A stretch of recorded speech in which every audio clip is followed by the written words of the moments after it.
Chapter 10, the Roaring Twenties. This, of course, is Chapter 10 of the Jarrett book. And we are going to look at the vocabulary terms of the Roaring Twenties. Let us begin. And here we have a slide with the first five. We're going to walk through these together. You should have your terms in front of you. And so let us begin. The Roaring Twenties, the term itself. And, of course, this is the decade of 1920 through 1929, which was a period of great, and I think the term great is understated or underused there, a period of great economic, social, political, and industrial growth in America. In my opinion, the 20s, along with the 1960s, are the two most influential decades in American history in terms of change. And we're going to see a great deal of change in America, in American history, in the way we do things. Again, going back to economic, social, political, industrial growth. We're going to see change unlike ever before. Number two, return to normalcy. This was Warren G. Harding's campaign slogan. Harding was a Republican running for president in 1920, and he promised a return to normalcy, which means a return from wartime America to a peacetime America. So Harding's campaign, this was his slogan. He was referring to a less ambitious foreign policy, and again, foreign policy refers to World War I, and a greater emphasis on peace and prosperity. And this is the key word, prosperity. The 1920s will be dominated by Republicans. And we'll take a look at the three Republican presidents during the 20s, and we're going to look at Harding right now. All of them believed in laissez-faire economics, and we've talked about laissez-faire economics before. All three Republicans and the Republican-dominated Congress throughout much of the 20s believed in this laissez-faire, hands-off government, allow business to grow. As long as business is, following the rules more or less, they're not killing too many people. As long as people are working and making money, the government believed that we should not get involved. That's laissez-faire. Number three, Red Scare. This is going to dominate a huge chunk of the 20s. This, of course, is the first Red Scare. There will be a second after World War II. And this, of course, is based on the spread of communism. Okay. Communism and the color red are associated with each other throughout history. And toward the end of World War I, Russia, the Russian government led by Tsar Nicholas, was overthrown by the Communist Party led by Vladimir Lenin. And once the communists take over Russia, they signed a separate peace agreement with Germany, ending their efforts in the war. And so communism spread throughout Russia, and once the war was over, we began to get a lot of immigrants from Eastern Europe, from Russia, and there was a huge concern that these individuals were a threat to America. Hence the red referring to communism. Okay, red referring to communism. The Red Scare was a fear of communism coming to America and creating some of the damage, some of the havoc that they saw in Eastern Europe and in Russia. Number four, the Teapot Dome Scandal. This was discovered shortly after Harding died in office. And we'll talk about that a little bit later on. It involved his cabinet secretaries, and these are individuals who are in charge of different cabinet positions. The Secretary of State, Secretary of Education, Secretary of War, eventually it's the Secretary of Defense, but all of those individuals are part of the President's cabinet. And so several of the cabinet secretaries, these are the men, at this time only men, who were in charge of these government agencies. They were exchanging oil-rich lands in an area known as the Teapot Dome. So they, the people in charge, were exchanging oil-rich lands for personal bribes. They were being bribed by individuals. They would give money to the Secretary of Interior was one of them, and in exchange for this land and the ability to drill for oil on this land, they were bribed. They were given boatloads of money. Let's go to number 5. Warren Harding, elected president in 1920. He sought a return to normalcy, greater rights for African Americans, and he very much supported anti-lynching laws. Now keep in mind, Harding is a Republican. Up to this point in our nation's history, the Democrat Party has been the party of racism, and the party of the Confederacy, the party of lynching, the party of the KKK, the Ku Klux Klan, which we'll see and discuss a little bit later on. The Democrat Party very much, well, again, I wouldn't say that they favored lynching, but again, all the lynching that was done by members of the Democrat Party. And so Harding represents the Republican Party, who sought a return to normalcy, and we talked about a return to normalcy a little bit earlier, okay? He was looking for more peace and prosperity at home. Again, that's what Harding was running on. And he wanted greater rights for African Americans, something that has never really been done much before, particularly by the previous presidents. Woodrow Wilson has a reputation of being somewhat of a racist. He did not allow blacks to serve in desegregated regiments of the military during World War I. Again, he wasn't the only one, but he's the most recent. Even the two Republicans before Wilson, Roosevelt and Taft, didn't really do a whole lot to help African Americans, and Warren Harding is really one of the first. All right, let's move on to the next slide. Number 6, Calvin Coolidge, and we'll probably do about 15 to 20 vocabulary terms in this first video, and then we'll finish it up in another video. Coolidge was the VP under Harding. He ran as Harding's VP in 1920, and when Harding died relatively suddenly in 1923, about 2 years, give or take, a few months into his presidency, Coolidge now becomes president. So Coolidge is Harding's VP in 1920. They are elected. Harding dies relatively suddenly. He is not murdered. He's not shot. He dies of an illness in 1923, which means that he still has several years left in his term. Keep in mind, and that he was elected in 1920, but he did not take office until, I don't know why I put a 2 there. He was not inaugurated until 1921. So you're elected in November of 1920. He was inaugurated in probably March, maybe April of 21. So he dies in 23. So we're looking at 2 years, give or take a month or so. So he still had a couple of years left in his term at the time of his death, and we're talking about Harding.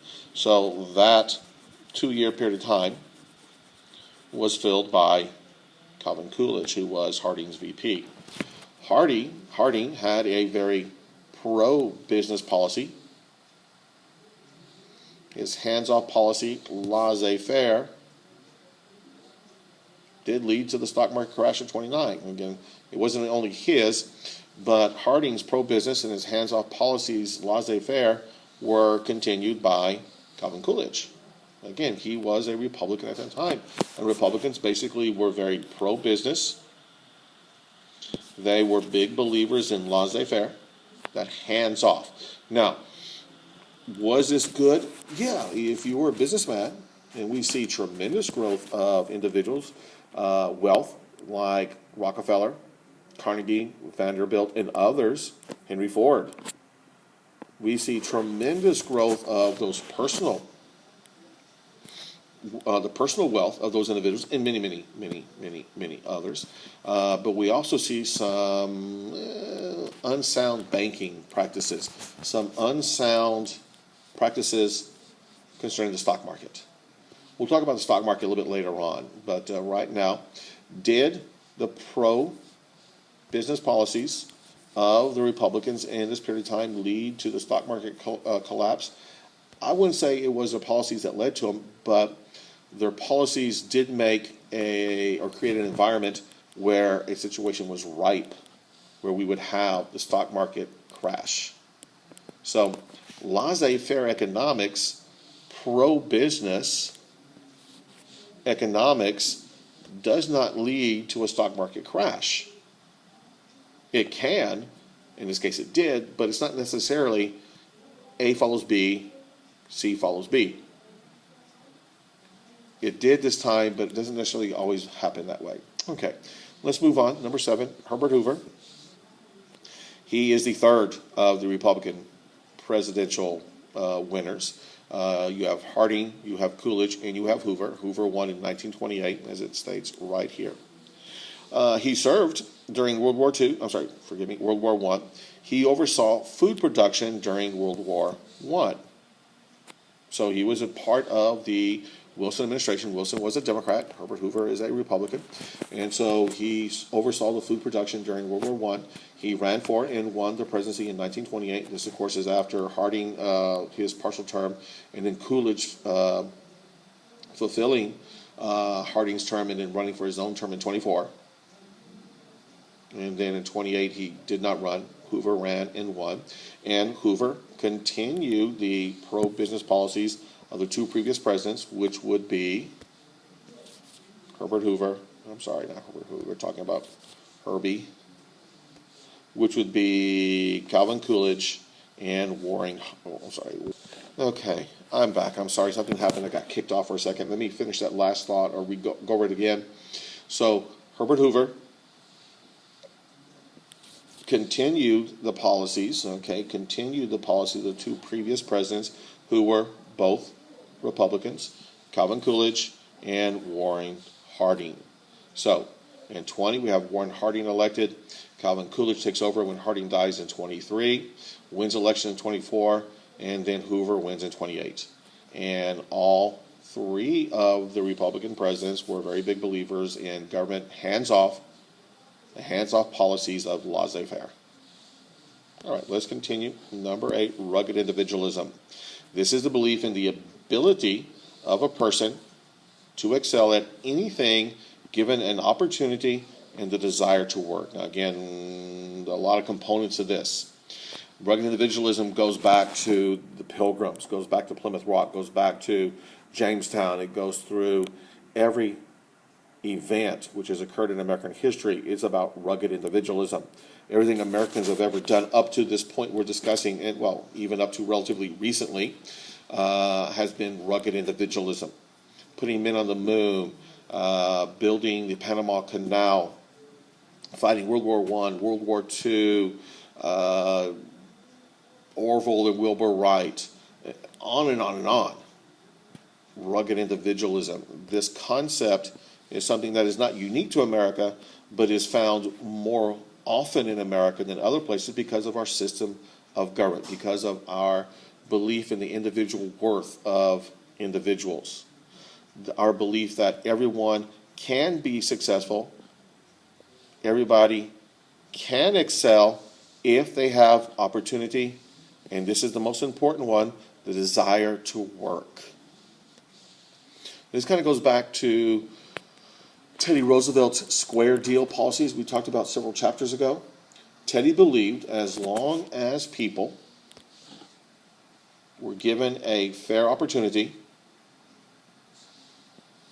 and they worked, they could be successful. So Teddy's square deal policy was real simple. A square deal. Again, this is a cards metaphor, poker, blackjack. Doesn't really matter what game we're talking about. As long as the cards are dealt fairly, squarely, there's no cheating. Anyone and everyone can be successful based on their desire to work, their opportunities, and probably a little bit of talent. So a person can excel, a person can win if they have an opportunity. If there's a square deal, the opportunity is there. They're not cheated. If the opportunity is there and they're willing to work, they can be and will be successful based on this concept of rugged individualism. Henry Ford, engineer and early automobile manufacturer. This is so lame as a definition. Henry Ford revolutionized the world. Now, Henry Ford did not invent the automobile. That was done decades before, probably by some Russian, okay? He didn't make the first car in America. That was done decades before. What Henry Ford did, which is most important as an engineer, he created a system in which automobiles could be mass-produced in large numbers. The modern assembly line that we still use to this day was created by Henry Ford. He made use of interchangeable parts. You buy a car in Edinburgh, it breaks down in Tennessee, you can buy a part. You just replace the part. You don't replace the entire car, you just replace the part. Whether we're talking about bicycles or automobiles or anything else. Interchangeable parts. Division of labor. Under Henry Ford's system, each individual worker on the assembly line did one or two things, and that's all they did. Let us say I'm on the assembly line, and this is a moving assembly line. Not you go to the car comes to you. And I do believe there's a picture, not in this slide presentation, but in the American Republic book we'll take a look at. It shows you a cutaway of his factory. And so the car comes to you, and all you do is you put on the steering wheel. I'm sorry, I was cut off again. Let me repeat that. So there's a cutout of a factory in the American Republic book. I am on the assembly line. The car comes to me. All I do is I put on the steering wheel, put the steering wheel on, and I attach it to the column, and I put on the 4 tires, and that's all I do. So since that's all I do, day after day, car after car, I become very good at it. I do it very quickly, which means the car can go from my station to the next station more quickly than ever before, which means we can produce more cars because everybody else is doing the exact same thing.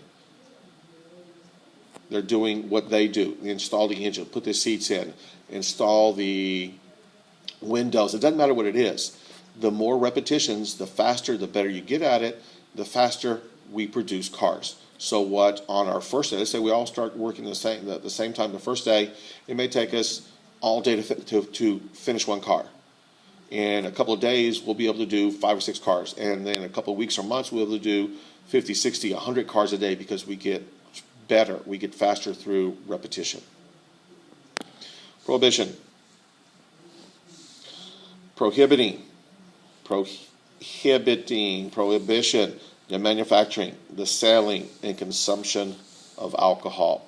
This was a result of a long-standing attempt by women's groups, temperance groups, to end alcohol consumption. It was felt that alcohol was a huge problem within the family, that men were excessively drinking, which caused abuse at home of the wife or the children. They were spending way too much money on alcohol. They were spending too much time at the saloons where gambling and women and all kinds of evil things were taking place according to the women. So they wanted to end it, and they did. Prohibition ended the manufacturing, the selling, the consumption of alcohol. Was this a good idea? Well, yeah. At the time they thought it was. Did it end well? No, it didn't. Because it created criminals of everyone who wanted a drink. Little old blue-haired 90-year-old women who never had a drink in their lives are now drinking because it's sexy, because it's fun, because it is breaking the law, and they're feeling naughty. And they never did anything like that before in their lives, and now they're doing it. More importantly, though that's pretty important, we're basically creating a system that creates criminals. More importantly, it gave rise to organized crime. Organized. That's a G. Crime. The mob, Al Capone, gangsters.